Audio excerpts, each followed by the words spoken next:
입니다. 로마서 12장 2절과 또 이것과 유사한 말씀들이 있는데요. 저희가 이것과 비슷한 말씀들을 좀 찾아보려고 합니다.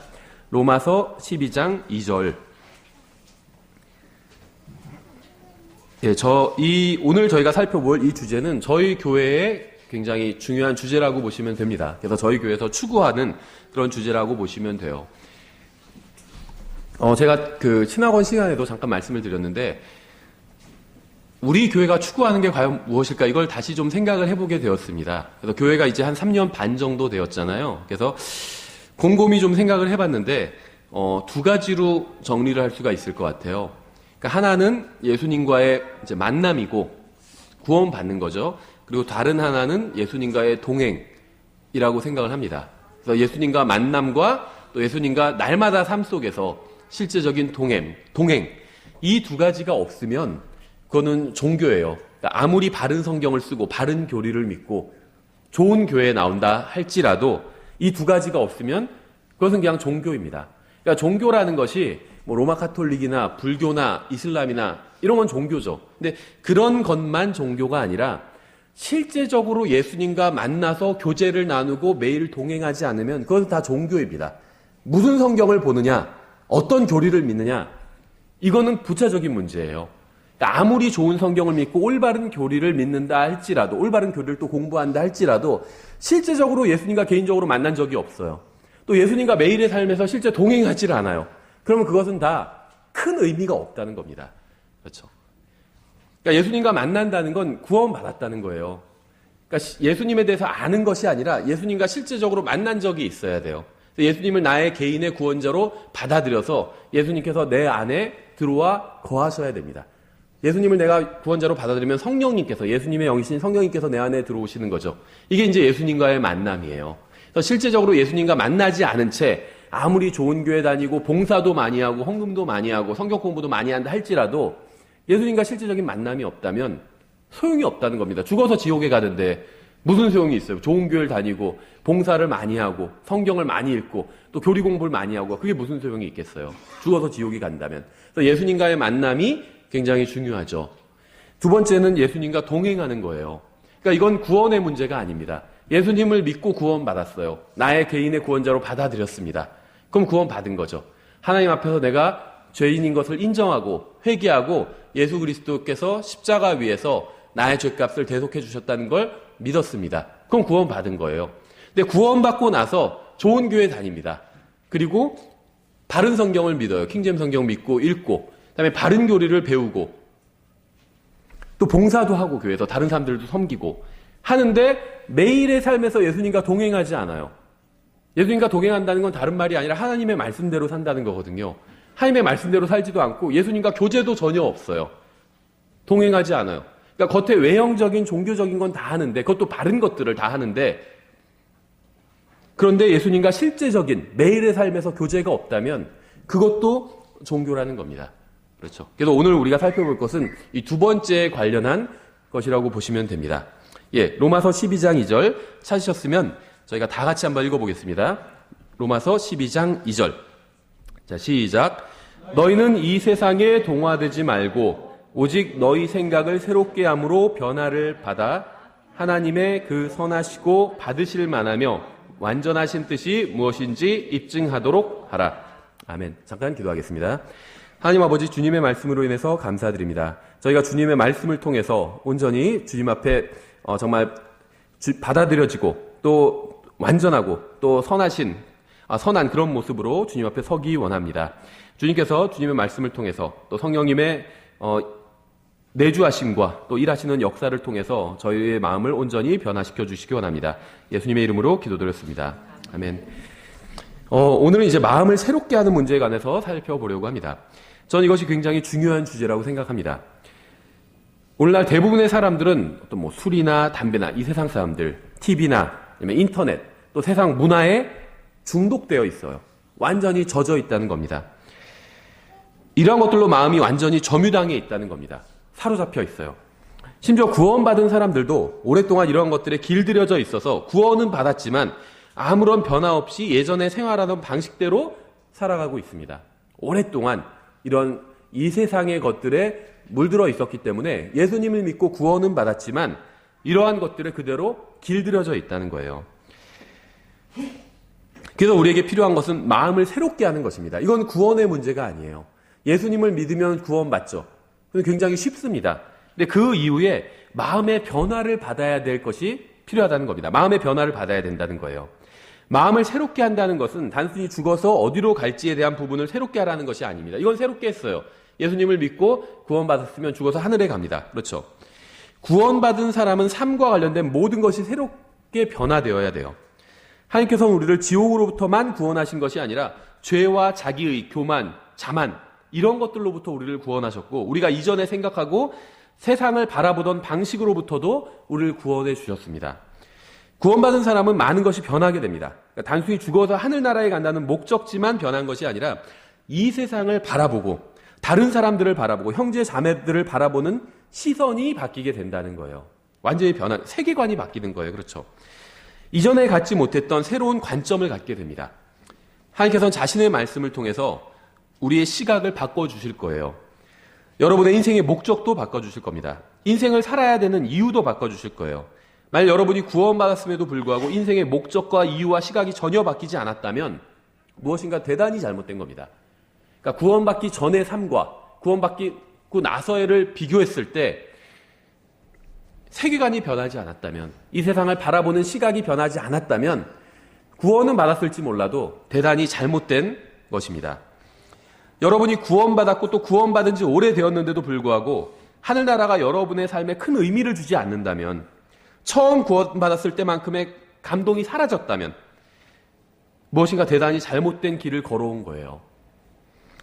하늘나라라는 말을 들어도 아무런 감흥이 없고 지옥이라는 말을 들어도 전혀 연민이 생기지 않고 예수 그리스도라는 이름을 들어도 더 이상 가슴이 뛰지 않는다면 무엇인가 엄청나게 그동안 잘못된 삶을 살아온 겁니다.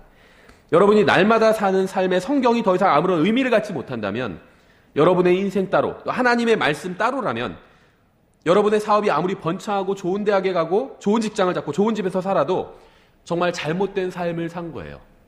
하나님의 말씀이 그러니까 이건 구원과 관련 없는 문제예요. 구원받은 이후에 하나님의 말씀이 나의 삶과 별로 관계가 없어요.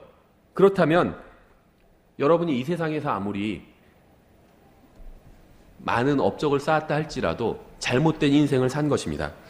성경을 보면 예수 그리스도를 믿고 그 안에 성령님이 들어와 계시는 사람들은 모두 인생이 완전히 변화되게 됩니다. 예수님을 믿고 특히 사도행전에 보면 예수님을 믿고 구원받은 사람들이 나오잖아요. 인생이 완전히 변하게 된다는 거예요. 구원받은 사람의 인생은 완전히 변하게 됩니다. 사도행전을 보면 구원받았으면서 인생이 전혀 변하지 않은 사람은 나오지 않아요. 그런 사람도 있겠죠. 근데 그건 잘못된 거란 거죠. 사도행전을 보면 구원받은 사람의 인생은 완전히 다 변하게 된다는 겁니다. 구원받았으면서 옛 방식 그대로 사는 사람은 전혀 나오지 않습니다.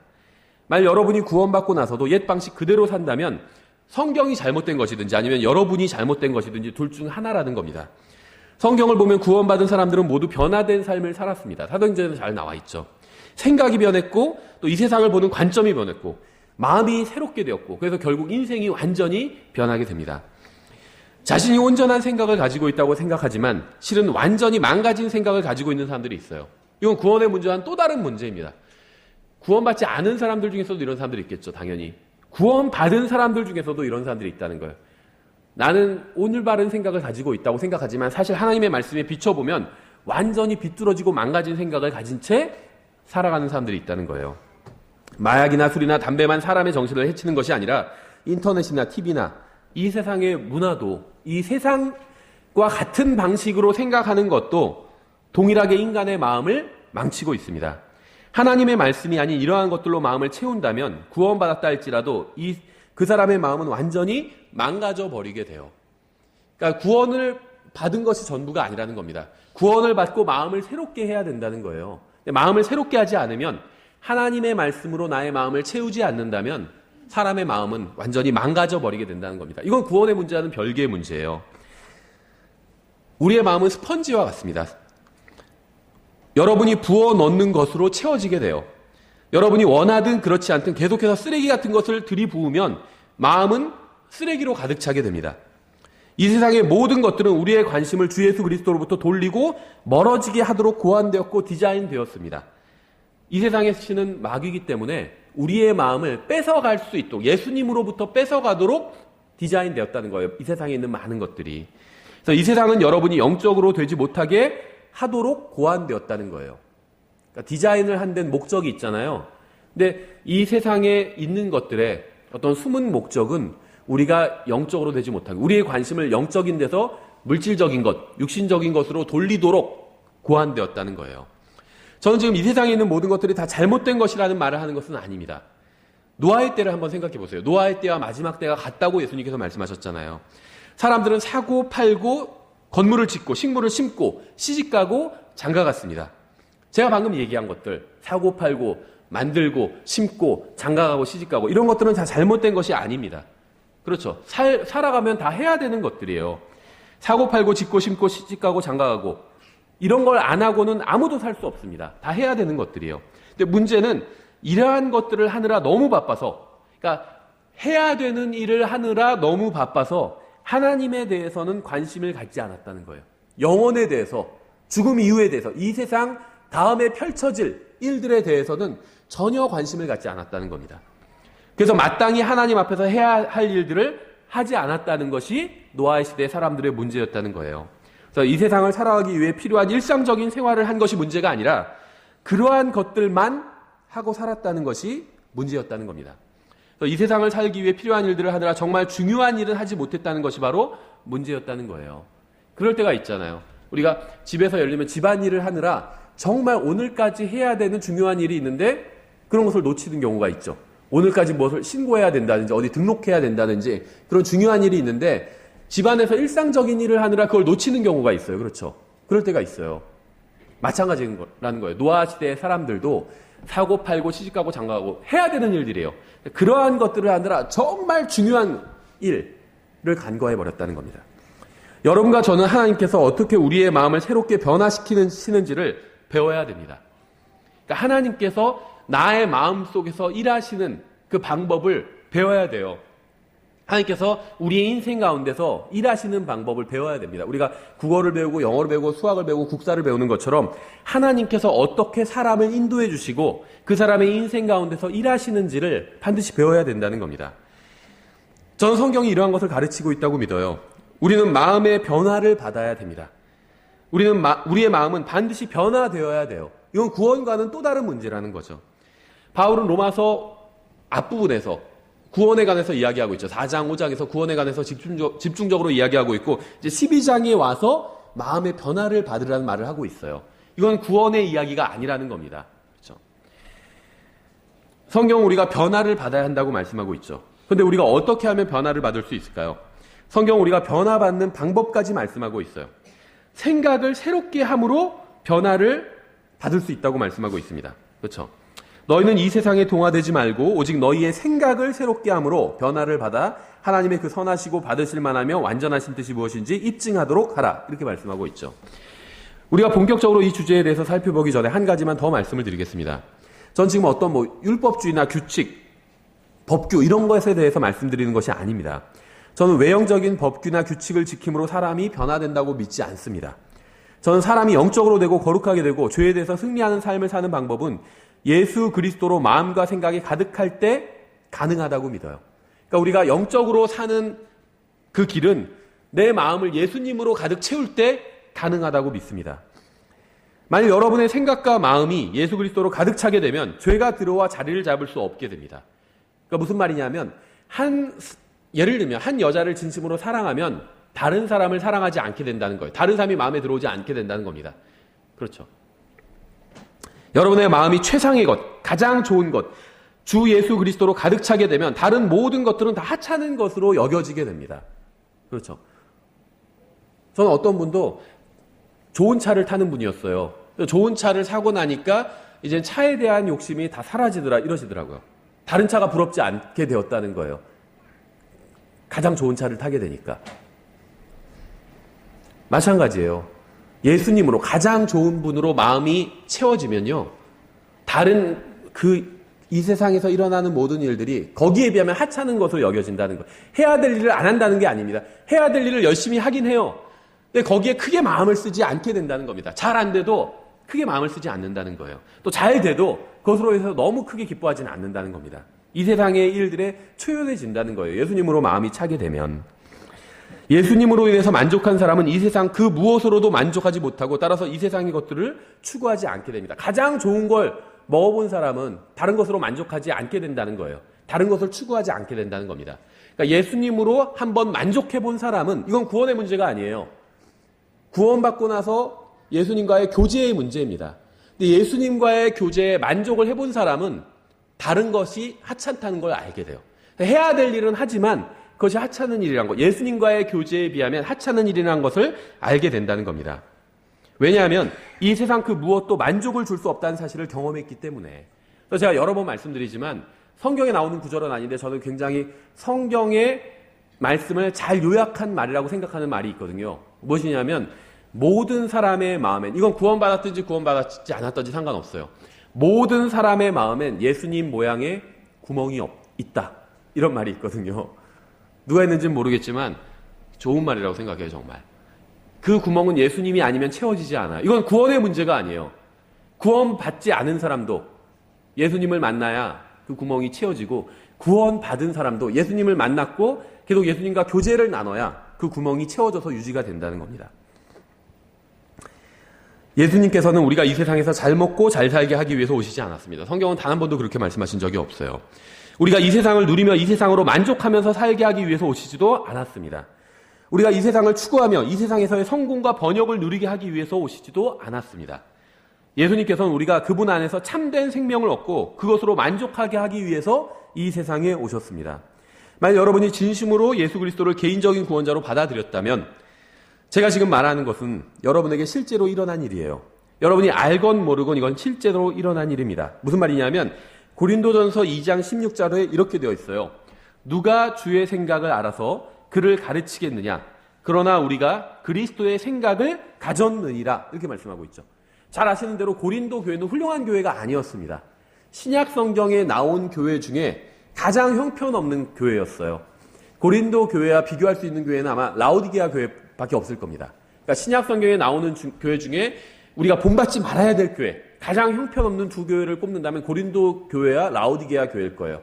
저는 어느 게 더 최악이냐, 가릴 수 없을 정도라 생각해요. 뽑으면 공동 우승, 고린도 교회와 라오디게아 교회가 둘 다 최악의 교회였고 우리가 본받아서는 안 되는 교회입니다. 그런데 고린도 교회 성도들한테 쓰는 편지에서 바울이 여기서 우리라는 것은 고린도 교회 성도와 바울을 포함하는 우리인 거죠. 그러니까 바울은 영적으로 성장한 사람이었어요. 고린도 교회 성도들은 바울이 너희가 영적인 갓난 아기들이라고 이렇게 불렀거든요. 영적으로 전혀 성장하지 않은 사람들이었습니다. 그런데 영적으로 성장한 사람이나 성장하지 않은 사람이나 다 그리스도의 생각을 가지고 있다고 말씀하고 있어요. 예수님의 생각을 우리가 가지고 있대요. 문제는 우리가 그 생각을 사용하느냐 사용하지 않느냐의 문제인 거죠. 다 가지고 있는 거예요. 디모데전서 1장 7절에도 이렇게 되어 있습니다. 하나님께서는 우리에게 두려움의 영을 주지 아니하시고 권능과 사랑과 건전한 생각의 영을 주셨느니라. 앞으로 주신다는 것이 아니라 주셨대요. 이미. 권능과 사랑과 건전한 생각의 영을 주셨다는 겁니다. 하나님께서 구원받은 사람들에게 주신 걸 잘 보세요. 권능과 사랑과 건전한 생각의 영이에요. 구원받은 사람은 건전한 생각의 영을 이미 가지고 있는 겁니다. 예수님의 생각을 이미 가지고 있는 거예요. 전 성경을 믿습니다. 저는 하나님의 말씀을 믿어요. 전 성경이 단순히 구원받는 방법만 말씀하고 있다고 생각하지 않습니다. 전 성경이 단순히 하늘나라와 지옥에 대해서만 얘기하고 있다고 생각하지 않아요.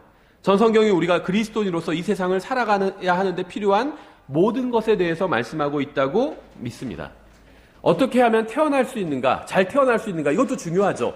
성경이 그것에 대해서도 분명히 말씀하고 있어요. 어떻게 하면 예수님을 믿고 또 어떻게 하면 거듭나고 이러한 것에 대해서도 말씀하고 있지만 그것은 성경의 굉장히 일부에 지나지 않는다는 거예요. 그렇죠.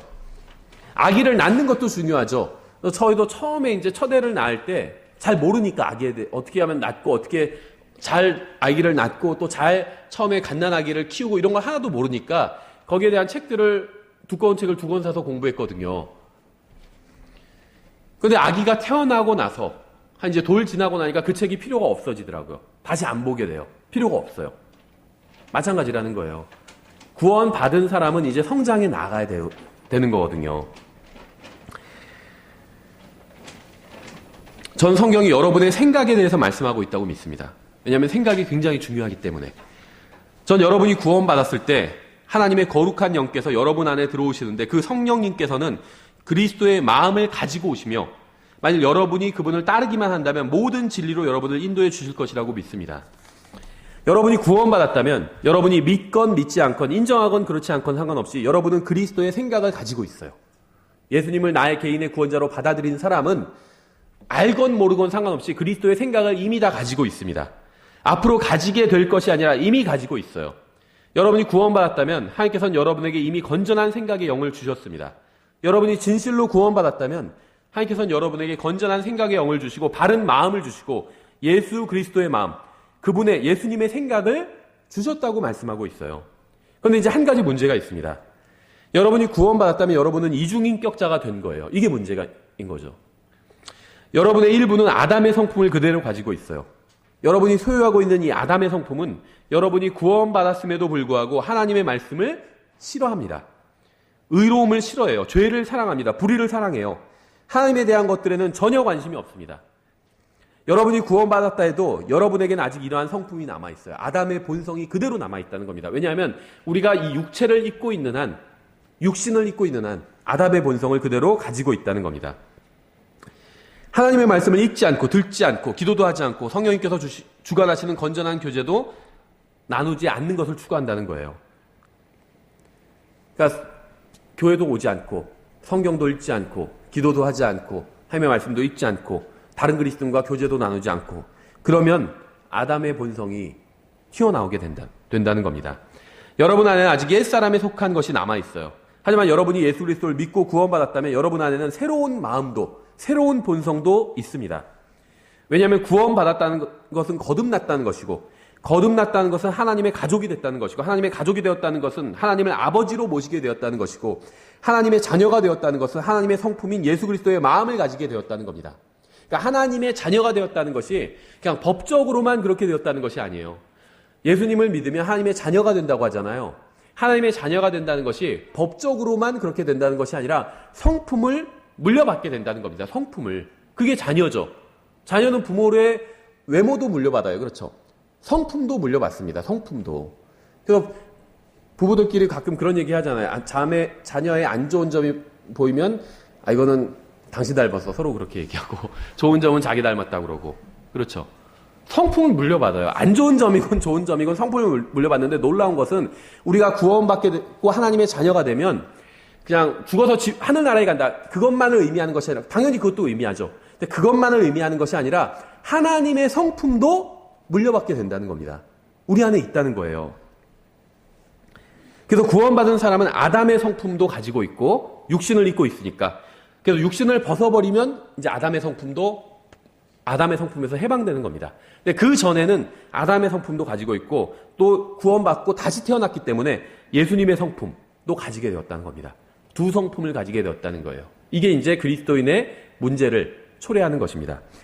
문제는 야고보서 1장 8절에서 지적하는 것처럼 이 두 마음을 동시에 품고 있으려고 한다는 거예요. 그럼 하나님 앞에서 문제가 생기게 됩니다. 두 마음을 품은 사람은 자기의 모든 길에서 안정이 없느니라 이렇게 말씀하고 있어요. 두 마음을 품은 사람은 안정이 없습니다. 이건 지금 구원받은 사람에게 야고보가 하는 말씀이거든요. 구원받은 사람들에게. 이 세상에서 가장 비참한 사람이 누군지 아세요? 이 세상에서 가장 비참한 사람. 구원받지 못한 사람이 아닙니다. 구원받지 못한 사람은 이 세상이 아닌 다음 세상에서 비참하게 될 거예요. 구원받지 않은 사람 중에서 돈 많은 사람들은 이 세상에서 비참한 것이 아니라 행복하게 잘 살고 있잖아요. 그 사람들은 다음 세상에서 비참하게 될 거예요. 구원받고 주님을 위해서 헌신된 삶을 사는 사람도 이 세상에서 비참한 사람이 아닙니다. 주님을 위해 사는 삶이야말로 가장 값진 인생이기 때문이에요. 그러니까 이 세상에서 가장 비참한 사람은 구원받고 하나님의 말씀도 어느 정도 알고 지옥도 알고 천국도 알아요. 하늘나라도 알아요. 하지만 하나님의 말씀대로 살지 않는 사람입니다. 하나님의 자녀가 되었어요. 구원받고. 그런데 하나님의 자녀답게 살지 않는 사람이 이 세상에서 가장 비참한 사람이에요. 이러한 사람들은 하나님의 말씀을 알기 때문에 세상으로 나가서 세상 사람들처럼 세상을 즐기면서 살 수도 없습니다. 아예 그냥 세상으로 완전히 나가서 살지도 못해요. 하나님을 알고 있기 때문에. 그렇죠. 하나님께서 기뻐하시지 않는다는 걸 알고 있기 때문에 완전히 세상으로 나가지도 못해요. 그래서 막 놀러 가자고 하면, 막 나이트클럽 가자고 그러면, 가고 싶으면 안 돼. 난 교회 다니거든. 나 구원받았거든. 너무 가고 싶은데 못 가. 그래서 막 괴로워요. 못 가는 것으로 인해서. 그러니까 막 죄를 세상 사람들처럼 막 즐기지도 못하고, 그렇죠. 그렇다고 해서 완전히 또 의로운 삶을 살고 싶어 하지도 않아요. 그게 가장 비참하다는 거죠. 그러니까 다른 한편으로는 교회에 와서 하나님의 뜻대로 살고자 하는 사람들과도 어울릴 수가 없습니다. 그러니까 완전히 세상으로 나가서 살지도 않고, 그렇다고 해서 완전히 또 헌신된 사람들처럼 살고 싶어 하지도 않아요. 별로 재미가 없어 보이고. 왜냐하면 구원받았음에도 불구하고 세상을 사랑하는 마음을 가지고 있기 때문이에요. 그래서 성경은 두 마음을 품은 사람은 자기의 모든 길에서 안정이 없다고 말씀하고 있는 겁니다. 그러니까 영적으로 성장하고 싶은 마음도 있는데 실제로 그러기 위해서 하나님의 말씀을 공부하고 그 말씀대로 살아야 되고, 그걸 생각하면 또 그렇게 하고 싶지 않아요. 이 세상에서 잘 되고 싶어요. 성공하고 싶어하고. 근데 또 그렇게 막 추구하고자 하니까 그것도 또 괴로워요. 구원받았기 때문에. 마음속에 죄를 품고 있기 때문에 주님과 동행할 수도 없고, 다른 한편으로 마음속에 그리스도를 소유하고 있기 때문에 세상과 동행할 수도 없는 상태에 있는 거예요. 그래서 두 마음을 품은 사람은 이 세상에서 가장 비참한 사람인 겁니다. 구원받은 사람은 마음속으로 전투를 치르면서 살아갑니다. 아침에는 마음을 주님께 드렸다가 오후엔 다시 세상에 점령당합니다. 주일에는 주님을 위해서 살아야겠다고 다짐했다가 월요일에는 다시 그래도 현실적으로는 자신을 위해서 살아야 될 수밖에 없다고 생각을 한다는 거죠. 한순간에 하나님의 말씀을 따라야겠다고 생각했다가 다시 자신의 육신을 편하게 하거나 세상에 잘 보이며 사는 것이 필요한 일이라고 생각을 합니다. 그러니까 구원받은 사람의 마음속에는 이렇게 매일 전투가 벌어져요. 왜냐하면 이 몸 안에는 두 사람이 살고 있기 때문이에요. 전투가 벌어지지 않은 사람은 한쪽이 패했기 때문입니다. 불행한 사실은 대부분의 경우에 거듭난 사람이 아담에 속한 옛사람에게 백기투항을 한다는 거예요. 90% 이상의 그리스도인들이 다 이렇다는 겁니다. 한쪽이 완전히 항복했기 때문에 전투가 벌어지지 않아요. 이제는 육신에게 항복하지 않은 사람들은 매일 전투를 치르면서 살아갑니다. 왜냐하면 우리 안에는 두 본성이 있고 두 마음이 있고 두 생각이 있기 때문이에요. 그리고 여기서 우리의 모든 문제가 시작이 됩니다. 욥기를 보면 이러한 내적 투쟁의 원인이 나와 있어요. 욥기 23장 13절에 이렇게 되어 있습니다. 오직 그분은 생각, 마인드, 오직 그분은, 하나님은 생각이 한결같으시니 누가 그분을 돌이킬 수 있으리요. 그분께서는 자신의 혼이 원하는 것 바로 그것을 행하시나니. 그러니까 하나님께서는 두 마음을 품고 계시지 않습니다. 하나님의 마음은 한결같아요. 하나님께서 무엇을 말씀하셨으면 그대로 그것을 행하십니다. 그러니까 무엇을 하기로 결정하셨으면 그대로 그것을 행하십니다. 왜냐하면 하나님께서는 두 마음을 품고 계시지 않기 때문에. 하나님께서는 우리처럼 자신이 편리한 대로 생각을 바꾸시는 분이 아니라는 겁니다. 교회에서는 성경을 읽을 땐, 설교를 들을 땐, 그래, 그래도 이제 하나님의 말씀대로 좀 살아야 되겠다. 정말 예수님께서 언제 오실지 모르는데 예수님을 만나면 내가 뭐라고 얘기할 수 있을까? 그래, 하나님의 말씀대로 살아야지. 이렇게 생각을 했다가 문 밖을 나가는 순간 그런 건 싹 잊어버리고 세상으로 가면 다시 세상적으로 산다는 겁니다. 세상적인 생각을 하고 세상적인 방법으로 살아간다는 거예요. 예수님께서 우리가 그분의 제자가 되기 위해서는 날마다 자신의 십자가를 지고 주님을 따라야 한다고 말씀하셨습니다. 십자가는 서로 교차하는 두 개의 막대기로 이루어지죠. 하나님의 생각과 우리의 생각이 서로 일치하지 않고 십자가처럼 교차할 때가 있어요. 그때 우리는 우리의 생각을 버리고 주님의 생각을 따라야 됩니다. 이게 주님과 실제적인 교제가 있는 거예요. 이게 바로 자신의 십자가를 지고 주님을 따르는 것입니다. 여러분은 선택하고 결정해야 돼요.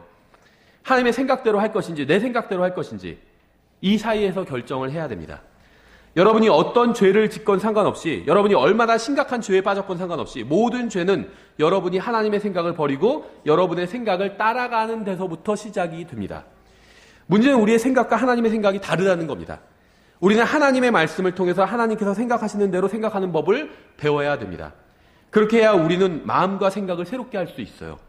하나님께서 잘못된 생각을 하신 적이 있을까요? 건전하지 않은 생각을 하신 적이 있을까요? 단 한 번도 그러신 적이 없습니다. 그렇죠. 우리도 하나님께서 생각하신 것처럼 생각한다면 최선의 인생을 살 수 있어요. 만약 우리가 하나님께서 생각하시는 것처럼 생각한다면 쓸데없는 것을 걱정하느라 시간을 낭비하지 않을 것입니다. 하나님께서 생각하시는 것처럼 생각한다면 쓸데없는 말을 하지도 않을 겁니다. 그러니까 단 한 번도 잘못된 결정을 내리고 후회하는 일이 없을 거예요. 이제 우리가 어떻게 해야 되는지 알기 위해서 구절을 7개를 좀 간단하게 좀 찾아보도록 하겠습니다. 먼저 우리가 분명히 해야 할 점은 게으르면서 영적이 될 수는 없다는 점입니다. 기도를 하면서 시간을 보내는 건 쉽지 않은 일이죠. 하나님께 경배하면서 시간을 보내는 것도 쉽지 않은 일입니다. 하나님의 말씀을 연구하면서 시간을 보내는 것도 쉬운 일이 아니에요. 이 세상을 살면서 생각을 예수 그리스도께 고정시키는 것도 쉬운 일이 아닙니다. 모든 사람들이 문제를 가지고 있어요. 문제가 없는 사람은 없죠. 그래서 이 세상에 살면서 이 세상으로 마음을 채우지 않으려면 끊임없이 깨어 있어야 되고 끊임없이 영적 전쟁을 해야 된다는 겁니다. 하나님의 말씀에 첫 번째, 우리 주보엔 두 번째로 되어 있죠. 하나님의 말씀에 순종하려는 결심을 해야 됩니다. 사도행전 17장 10절에 이렇게 되어 있어요. 밤에 형제들이 바울과 실라를 즉시 베레아로 보내니 그들이 그곳에 이르러 유대인들의 회당에 들어가니라. 이들은 데살로니가에 있던 자들보다 더 고귀하여 온전히 준비된 마음으로 말씀을 받아들이고 그것들이 그러한가 하여 날마다 성경 기록들을 탐구함으로 이렇게 되어 있죠. 우리의 마음과 생각이 변화를 받아 새롭게 되기 위해서 먼저 자신이 읽는 성경 기록을 하나님의 말씀으로 받아들여야 됩니다. 또 하나님의 말씀으로 받아들이고 순종하겠다는 결심을 해야 돼요. 내가 하나님의 말씀대로 살아야겠다. 이런 결심을 해야 된다는 겁니다. 그러니까 단순히 이 문제에 관해서 성경이 어떻게 되어 있는지 알아보겠다고 생각하거나 성경을 한번 연구해 보겠다고 생각하는 것이 아니라 성경에 기록된 것이 하나님의 말씀이고 그 말씀에 순종하겠다는 결심을 해야 된다는 거예요. 하나님께서 성경을 통해서 나에게 무엇인가를 말씀하시면 그것에 내가 복종하겠다는 결심을 해야 된다는 겁니다. 무엇을 하라고 말씀하셨다면 그대로 그것을 내가 해야겠다고 결심을 해야 된다는 거예요. 우리가 성경을 읽거나 설교를 듣거나 하나님의 말씀을 연구할 때 가져야 되는 첫 번째 태도는 이 말씀에 순종하겠다는 태도입니다. 하나님께서 말씀하신 것에 그대로 따르겠다는 이 태도가 필요하다는 거예요. 베레아 성도들이 실질적으로 영적으로 성장할 수 있었던 이유는 온전히 준비된 마음으로 하나님의 말씀을 받아들였기 때문이에요. 그러니까 우리는 성경을 읽고 연구해야 되죠. 근데 여기서 그치면 안 된다는 겁니다. 성경을 읽고 연구하는 것도 필요한 일이에요. 근데 거기서 그치면 결코 예수님과 동행하는 삶을 살 수 없다는 겁니다. 내가 읽고 연구한 그 말씀에 내가 실제로 순종하겠다라는 결심이 있어야 된다는 겁니다. 그래야지 변화가 일어나게 돼요. 그러니까 단순히 성경을 읽고 연구하는 것으로는 절대 변하지 않습니다. 성경, 하나님의 진리의 지식, 성경에 기록된 진리의 지식으로 내 머리를 채우는 것도 좋은 일입니다. 근데 그것으로 머리를 채우기만 하는 것은 실제적으로 예수님과 동행하는 것과는 전혀 별개의 일이라는 거예요. 하나님의 말씀을 내 머리를 채워야 되죠. 머리만 채우는 것이라 마음도 채워야 된다는 겁니다. 마음을 채운다는 것은 순종하는 거예요. 그 말씀에. 아, 성경이 이렇게 되어 있구나. 이 문제에 관해서 이렇게 말씀하고 있구나. 이렇게 아는 것으로는 충분하지 않다는 거예요. 이렇게 말씀하고 있으니까 내가 그대로 따라야겠구나. 이렇게 되어야 된다는 겁니다. 두 번째는 마음의 허리를 동여야 됩니다. 우리의 마음과 생각이 변화될 수 있는 둘째 방법은 베드로전서 1장에 있어요. 13절에 그러므로 너희 마음의 허리를 동이고 정신을 차려 예수 그리스도께서 나타나실 때 너희에게 가져오실 그 은혜로 인해 끝까지 소망을 가질지어다. 성경은 마음의 허리를 동이라고 말씀하고 있습니다. 모든 힘은 허리에서 나오죠. 허리에서 나와요. 허리를 다치면 힘을 쓰지 못합니다.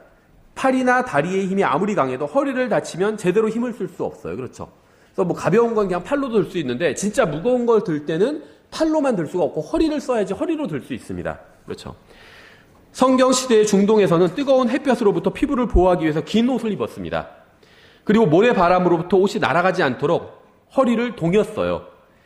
하나님께서는 여러분에게 마음의 허리를 동이라고 말씀하셨습니다. 이 세상에 바람이 불면 이리저리 날리지 않도록 하기 위해서 마음을 붙잡고 있으라는 거예요. 마음의 허리를 동이라는 게 마음을 꽉 붙잡고 있으라는 겁니다. 마음을 단단히 묶어두라는 거예요. 우리의 생각이 이리저리 밀려다니지 않도록 예수 그리스도께서 다시 나타날 것을 생각하면서 마음의 허리를 동이라는 겁니다.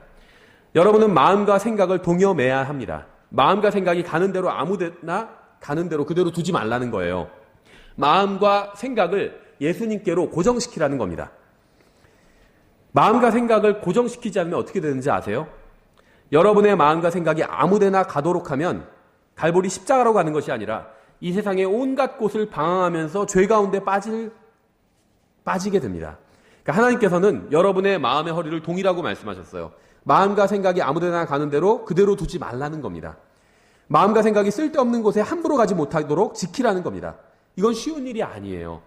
구원받은 것은 쉽지만 예수 그리스도의 제자가 되는 것은 쉬운 일이 아닙니다. 마음의 허리를 동이고 깨어있지 않으면 불가능합니다. 세 번째, 생각을 사로잡아 그리스도께로 순종하게 해야 합니다. 고린도후서 10장 3절에 있죠. 비록 우리가 육신 안에서 거르나 육신을 따라 싸우지 아니하노니 우리의 전쟁 무기는 육신에 속하지 아니하고 하나님을 통해 강력하여 강한 요새들도 무너뜨리느니라.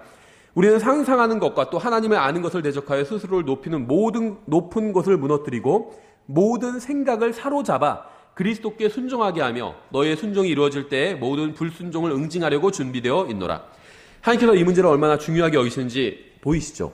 그러니까 마음의 생각을 동이고 사로잡는 것, 생각을 예수님께로 고정시키는 것, 이게 굉장히 중요한 문제예요. 성경이 사용하고 있는 이 단어들에 한번 주목해서 보세요.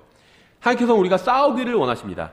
하나님의 말씀에 반대하는 모든 생각들을 사로잡기를 원하십니다. 여러분은 사로잡혀서 포로가 되기를 원치 않을 겁니다. 그렇죠? 포로가 된다는 건 끔찍한 일이에요. 사로잡힌다는 것은 포로가 되어서 감옥에 갇힌다는 겁니다. 포로를 잡으면 감옥에 집어넣고 도망가지 못하도록 자물쇠를 채우고 보초를 세워두죠. 그리고 간수가 항상 감시를 합니다. 무엇을 하는지 항상 확인을 해요. 그러니까 수상한 행동을 한다거나 아니면 탈출을 하려고 하면 바로 제재를 가하고 응징을 가하죠. 이것이 바로 하나님께서 영적인 진리를 설명하기 위해서 그리신 그림입니다. 하나님께서는 우리가 우리의 생각을 이렇게 하기를 원하세요. 가둬두고 자물쇠로 잠그고 감시하고 확인하기를 원하십니다. 우리의 생각이 하나님의 말씀을 벗어나서 다른 곳으로 도망가지 못하게 하기를 원하신다는 겁니다. 이것이 바로 여러분이 마음과 생각을 새롭게 할 수 있는 방법이에요. 이렇게 해야 여러분의 생각이 하나님의 생각과 일치된 상태를 유지할 수 있다는 겁니다. 여러분이 하나님의 말씀과 다른 것을 생각할 때, 그리스도께 순종하려 하지 않을 때 여러분의 생각을 사로잡아서 복종시켜야 된다는 거예요. 하나님의 말씀으로 보초를 세워야 된다는 겁니다. 이것이 정말 내가 지금 하는 생각이 맞는 생각인가 하나님의 말씀과 비교해 봐야 된다는 거예요. 성경은 모든 생각을 사로잡으라고 말씀하고 있습니다. 모든 생각을 다 하나님의 말씀과 비교해 보라는 거예요. 왜냐하면 여러분의 모든 문제는 여러분의 생각에서부터 시작되기 때문이에요. 여러분이 잘못된 일을 하는 것은 먼저 잘못된 생각을 하기 때문입니다. 모든 죄는 생각에서부터 시작돼요. 이 세상에선 사람을 죽이면 살인자가 되죠. 하지만 성경에 의하면 살인자이기 때문에 사람을 죽이는 겁니다.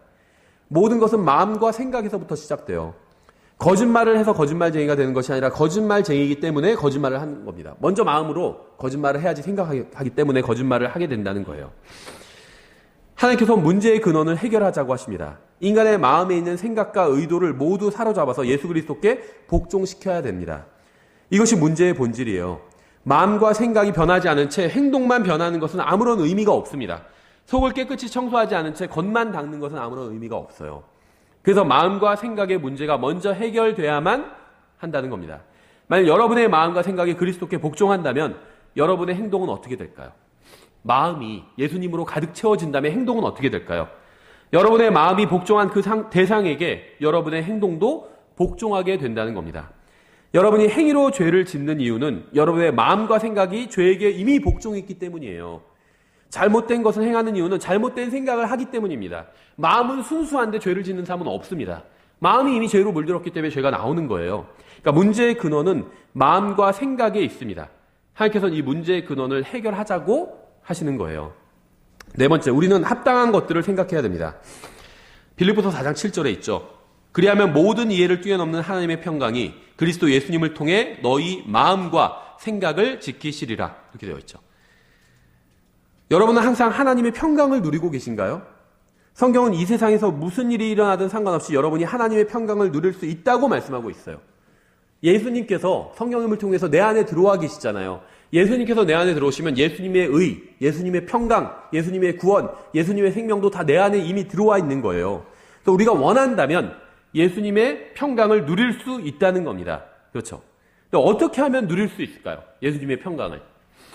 제가 빌립보서 4장 7절을 읽었는데 4장 8절부터 보면 이렇게 되어 있습니다. 끝으로 형제들아, 무엇이든지 진실한 것과 무엇이든지 정직한 것과 무엇이든지 의로운 것과 무엇이든지 순수한 것과 무엇이든지 사랑스러운 것과 무엇이든지 좋은 평판이 있는 것과 덕이 되는 것과 칭찬이 되는 것이 있거든 이런 것들을 곰곰이 생각하라. 너희가 내 안에서 배우고 받고 듣고 본 그것들을 행하라. 그리하면 평강의 하나님께서 너희와 함께 하시리라. 성경은 실제적인 책입니다. 하나님께서는 여러분이 무엇을 하고 어떻게 행동해야 하는지에 관해서만 말씀하고 있지 않고 여러분이 무엇을 생각해야 하는지에 관해서도 말씀하고 있어요. 하나님께서는 우리가 무엇을 생각해야 해야 하는지 제대로 알지 못한다는 사실을 아시고 우리가 생각해야 할 것들을 지금 알려주고 계십니다. 하나님께서는 우리가 마음의 허리를 동이기를 원하세요. 우리의 모든 생각을 사로잡아서 그리스도께 복종시키기를 원하십니다. 그리고 그것이 바른 생각인지 하나님의 말씀으로 우리의 생각을 점검해 보기를 원하십니다. 만약 그것이 바른 생각이면 계속 그 생각에 머물러야 돼요. 잘못된 생각이면 당장 머릿속에서 쫓아내야 됩니다. 실제로 이렇게 하지 않으면 여러분의 마음은 옛 본성을 따라서 하나님께서 미워하시는 것들로 가득 차게 됩니다. 집안에 싫어하는 것이 있으면 쫓아내잖아요. 그렇죠? 노숙자가 들어오려고 하면 못 들어오게 하죠. 집안에. 그렇죠? 우리 가정에 해가 된다고 생각하기 때문에 도둑이나 강도나 들어오면 못 들어오게 하죠. 노숙자가 들어오면 집이 더러워진다고 생각하기 때문에 쫓아내려고 하잖아요. 더 중요한 건요, 마음이 더러워진 일. 집이 더러워지는 것보다 더 훨씬 본질적이고 중요한 건 마음이 더러워지는 거예요. 우리 마음을 더럽히는 것이 들어오면 쫓아내야 된다는 겁니다. 그렇죠? 우리는 해야 할 일이 많습니다. 하나님께서는 다른 사람의 생각을 변화시키라고 우리에게 명령하신 것이 아니라 우리의 생각을 변화시키라고 하셨어요. 다른 사람에게는 하나님의 말씀을 가르쳐주고 전해주면 됩니다. 그 사람의 생각을 막 뜯어고치려고 할 필요가 없다는 거예요. 그렇게 다른 사람의 생각을 뜯어고쳐라, 변화시켜라 이렇게 명령하신 적이 없어요. 우리의 생각을 변화시키라고 하셨어요. 각자 자신의 생각을 변화시키라고 말씀하셨다는 거죠. 우리의 부르심은 이 세상을 변화시키거나 다른 사람을 변화시키는 것이 아니라 우리 자신을 변화시키는 겁니다. 성경은 단 한 번도요, 이 세상을 변화시켜라 그렇게 명령하신 적이 없어요. 그런 명령이 나올 것 같죠? 없어요. 이 세상을 복음으로 변화시켜라 이런 말씀도 없다는 겁니다. 우리의 마음을 변화시키라고 말씀하고 있어요. 이 세상에 대해서 우리가 할 일은 변화시키는 것이 아니라 이 세상을 변화시키는 건 불가능해요. 못해요. 내 마음도 잘 변화시키지 못하면서 어떻게 다른 사람 마음을 변화시킬 수 있겠어요. 이 세상에 우리가 할 일은 복음을 전하는 거예요. 나가서 그 사람이 받아들이든지 받아들이지 않든지 그건 그 사람이 할 일이죠. 전하면 되는 겁니다. 전도지 읽어보라고 하고 전도 책자도 주고 아니면 시간 그 사람이 허락한다면 또 말로 내가 설명도 해주고 복음을 전하고 하나님의 말씀 진리를 전하는 게 우리의 이 세상에 대해서 우리가 할 일이에요. 그 이상은 우리가 할 일이 아닙니다. 그건 하나님께서 하실 일이에요. 그 다음은 우리가 할 일은요, 우리의 마음을 변화시키는 겁니다. 우리의 마음을. 우리의 생각과 마음을 변화시키는 게 우리가 할 일이에요. 다른 사람이 잘못된 생각을 해서 문제가 생기는 것이 아니라 내가 잘못된 생각을 해서 문제가 생기는 것입니다. 내가 예수 그리스도와 일치된 생각을 갖는다면 내 주위에서 무슨 일이 일어나도 누가 나에게 어떻게 대해도 아무런 문제가 되지 않습니다. 이 세상 사람들이 아무리 죄를 짓고 잘못된 행동을 해도 예수님께서는 바른 마음과 생각을 가지고 계셨기 때문에 전혀 문제가 되지 않았어요. 생각해 보세요. 예수님께서 이 세상에 오셨을 때, 초림하셨을 때 이 세상에 죄가 가득 찼죠. 근데 예수님의 마음엔 하나님의 말씀으로 가득 차 있었어요. 바른 것으로 가득 차 있었습니다. 그래서 전혀 문제가 되지 않았어요. 그렇죠? 마찬가지라는 거예요. 우리가 우리의 마음이 하나님 앞에서 바르다면, 하나님의 말씀으로 가득 차 있다면 이 세상이 아무리 잘못되어 있다 할지라도 전혀 그건 문제가 되지 않는다는 겁니다. 이 세상은 하나님께서 나중에 심판하실 거예요. 전혀 문제가 없어요. 내 마음이 문제라는 거죠. 내 마음이. 여러분은 여러분의 말이나 행위로 다른 사람의 감정을 상하게 하고 상처를 준 적이 있을 겁니다. 저도 그런 적이 있어요. 만약 여러분이 그러한 행동이나 말을 하기 전에 미리 여러분의 모든 생각을 사로잡아서 예수 그리스도께 복종시켰다면 다른 사람에게 상처를 주는 일은 일어나지 않았을 겁니다. 우리는 일종의 필터를 가지고 있어야 돼요. 마음과 행동 사이에 필터가 있어야 됩니다. 그렇죠. 저희도 지금 4개월마다 한 번씩 정수기 필터 교환하거든요. 우리 필터를 점검해 봐야 돼요. 잘 돌아가고 있는지. 여러분의 모든 생각을 예수 그리스도께 복종시키는 법을 배워야 됩니다. 하나님의 말씀에 필터를 둬야 돼요. 그래서 모든 것을 밖에서 들어오는 것도 이 말씀에 통과시켜서 내가 받아들여야 됩니다. 또 나에게서 나가는 것도 이 말씀에 통과시켜서 나가야 돼요. 내가 어떤 사람한테 무슨 말을 하려고 할 때 하나님께서 함께 계시다고 생각하고 하나님의 말씀 앞에서 이 얘기를 해야 됩니다. 내가 지금 그 사람에게 하는 말에 대해서 하나님께 무엇이라고 말씀을 들을 수 있는지 생각해 봐야 된다는 거예요. 여러분의 모든 생각을 예수 그리스도께 복종시키는 법을 배워야 됩니다. 그렇지 않으면 여러분이 기도를 하고 성경 공부를 하는 것도 여러분에게 유익이 아닌 해를 끼치는 일이 될 수 있어요. 하나님의 말씀으로 점검하지 않으면 기도하고 성경을 공부하는 것도 유익이 아니라 해를 끼치는 일이 될 수 있다는 거예요. 자신의 유익만을 구하는 이기적인 기도를 하거나 성경 공부로 채운 머리로 다른 사람을 비판이나 하고 있다면 그것은 결국 스스로에게 유익이 아닌 해를 끼치는 거죠. 생각해보세요. 기도는 좋은 거예요. 근데 기도를 하면서 다른 사람이 좀 안 되게 해달라고 기도를 해요. 예를 들면 나를 싫어하는 사람이니까 저 사람을 좀 하나님께서 쳐달라고 기도를 해요. 극단적인 예를 드는 거예요. 우리 교회를 떠났으니까 가다가 교통사고 나게 해달라고 기도를 해요. 그건요, 기도는 좋은 거지만 더 해를 끼치는 거예요, 나에게. 그렇죠. 죄를 짓는 거잖아요, 기도를 통해서. 주님께서 원하시는 마음이 아니거든요. 성경 공부도 마찬가지예요. 열심히 공부하는 건 좋아요. 와, 교리 이런 것도 있었네. 막 정리를 열심히 합니다, 밤을 새워서. 그래 놓고 그것으로 다른 사람을 정죄해요. 너 이런 거 알아? 몰라? 이것도 몰라? 너 참 수준 되게 낮구나. 넌 진짜 아직도 영적 갓난아기고 수준도 낮구나. 막 정죄를 해요. 그럼 아무리 성경을 연구하고 공부해봤자 그것이 유익을 주지 못한다는 거죠. 따라서 모든 생각을 예수 그리스도께 복종시키는 법을 배워야 됩니다. 모든 생각을 예수 그리스도께 복종시키고 나면 모든 말과 모든 행동이 자신과 다른 사람들에게 유익을 끼치게 됩니다. 그리고 그렇게 되면 하나님의 평강이 우리와 함께하게 될 거예요.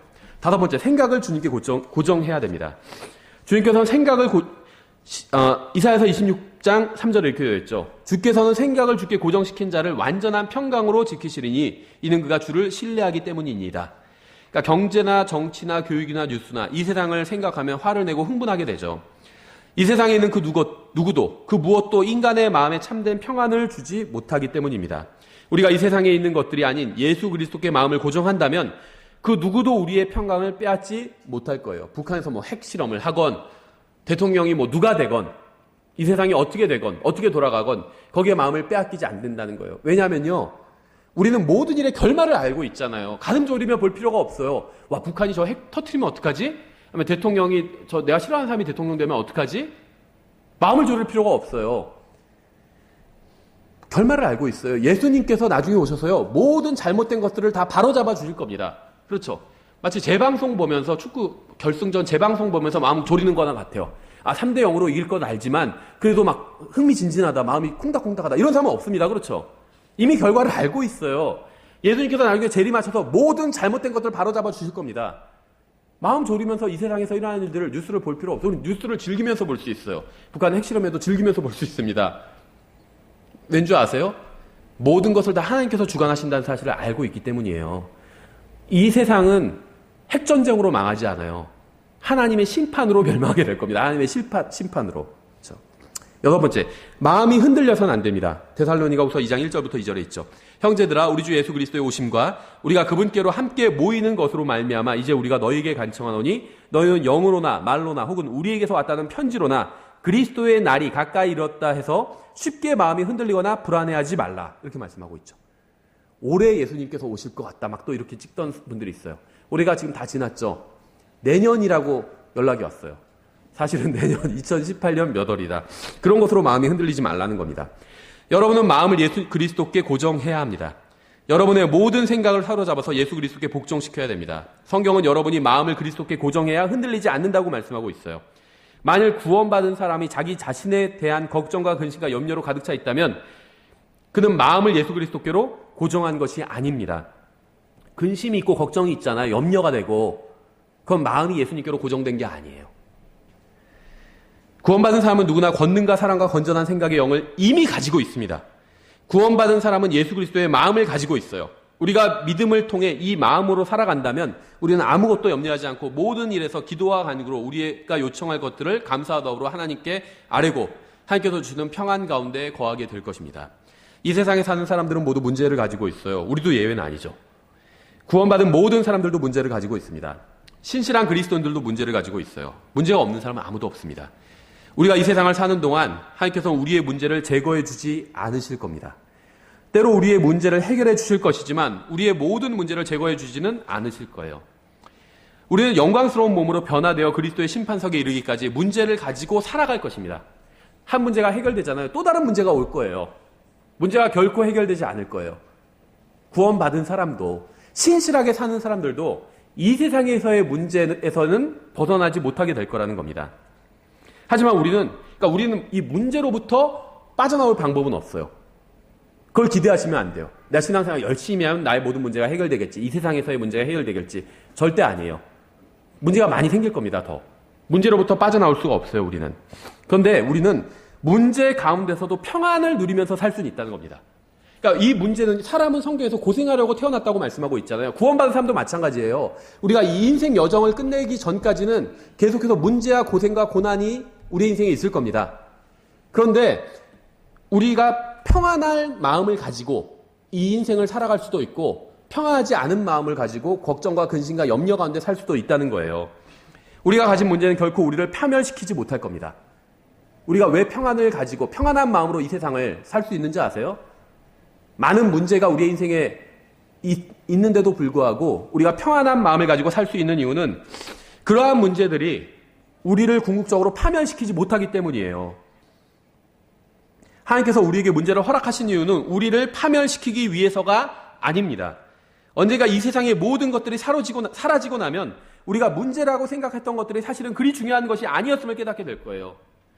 조금 더 좋은 대학에 갔으면 좋겠다. 내 친구들은 다 나보다 공부도 못하던 애가 더 좋은 대학에 갔는데 이게 문제일 수도 있죠. 그 당시에는. 그렇죠.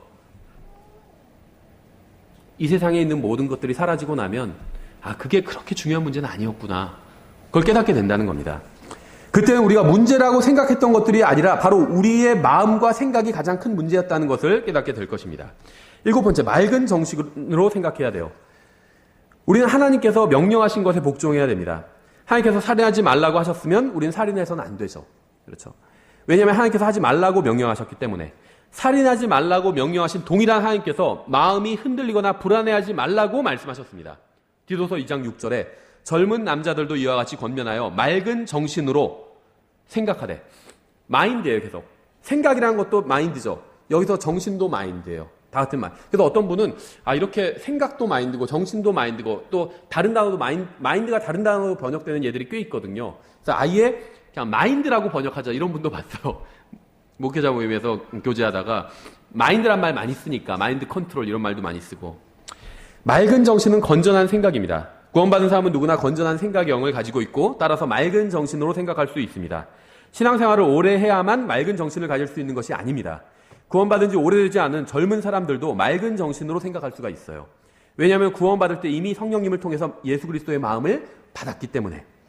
오늘날 정말 안타까운 일이 무엇인지 아세요? 마귀가 사람들을 속여서 스스로 마음을 혼탁하게 만들게 한다는 겁니다. 스스로 정신을 망치게 만들어요. 사람들이요. 스스로 정신을 망치게 만든다는 거. 자해하게 만들어요. 그렇죠. 예전에 복음서를 보면 마귀 들린 사람은 스스로 몸을 자해했잖아요. 불 가운데서 막 구르고 막 자해를 했죠. 근데 오늘날은 전략을 바꿨어요. 정신적으로 스스로 자해하게 만든다는 겁니다. 특히 젊은 사람들의 정신을 혼탁하게 만들어요.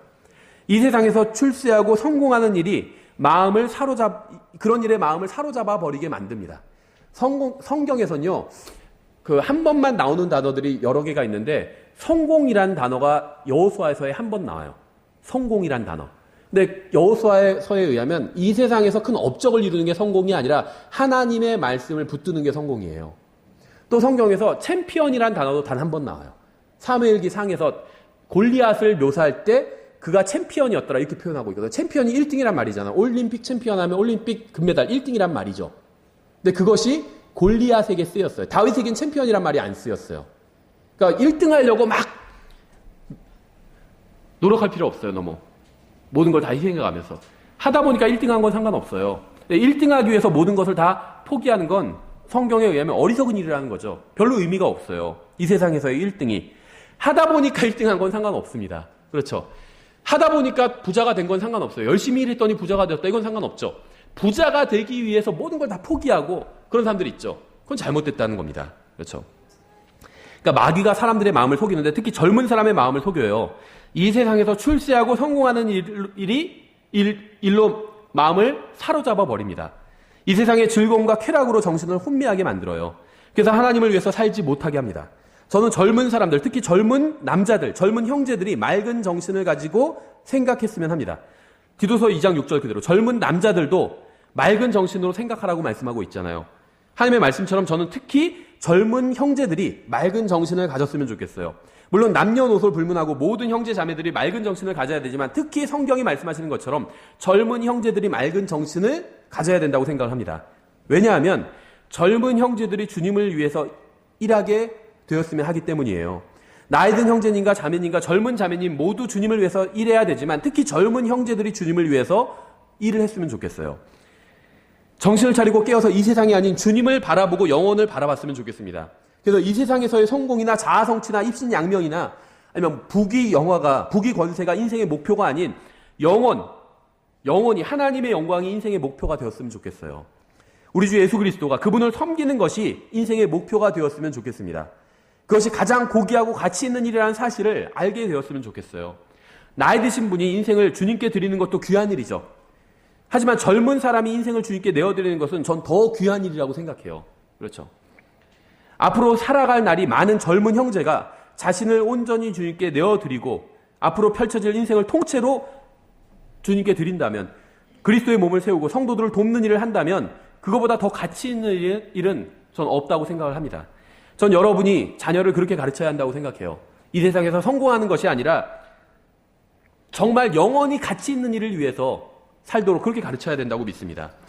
정말 가치 있는 인생은 이 세상에서 돈을 많이 벌고 존경을 받는 직장을 얻는 것이 아니라 우리를 위해서 십자가에 못 박히시고 피를 흘리신 예수 그리스도를 위해서 인생을 온전히 내어드리는 것, 이것이 가장 가치 있는 일이라고 자녀들을 가르쳐야 돼요. 우리는 하나님의 말씀에 순종하려는 결심을 해야 됩니다. 마음의 허리를 동여매야 됩니다. 모든 생각을 예수 그리스도께 복종시켜야 됩니다. 생각을 주님께 고정시켜야 됩니다. 바른 것들을 생각해야 돼요. 마음이 흔들리지 말아야 됩니다. 맑은 정신을 가져야 돼요. 여러분의 생각을 조절할 수 없게 만드는 것은 그것이 무엇이든 간에 죄입니다. 여러분이 생각을 그리스도께로 고정하지 못하게 방해하는 것은 그것이 무엇이든지 간에 죄예요. 피해야 돼요. 마태복음 22장 34절부터 37절에 이렇게 되어 있습니다. 그러나 그분께서 사두개인들을 잠잠하게 하셨다는 것을 바리새인들이 듣고 함께 모였는데 그때 그들 중에 한 율법사가 그분을 시험하려고 그분께 질문하여 이르되 선생님이여 율법에서 큰 명령은 무엇이니까 하매 예수님께서 그에게 이르시되 너는 내 마음을 다하고 혼을 다하고 생각을 다하여 주 내 하나님을 사랑하라. 만일 여러분이 여러분의 마음과 생각을 하나님의 사랑으로 가득 채운다면 죄가 들어올 공간은 사라집니다. 마음과 생각을 하나님의 사랑으로 가득 채우면 이 세상에 대한 사랑이 들어올 공간이 없게 됩니다. 자기 자신을 사랑하는 마음도 사라져버리게 돼요. 예수님께서는 모든 문제의 답은 한 가지 일에 달려있다고 말씀하셨습니다. 그것은 바로 마음과 생각을 다해서 하나님을 사랑하는 거예요. 육신적으로 생각하는 것은 사망이요 영적으로 생각하는 것은 생명과 평안이니라, 이렇게 말씀하고 있죠. 영적으로 생각하는데 문제의 해결책이 있어요.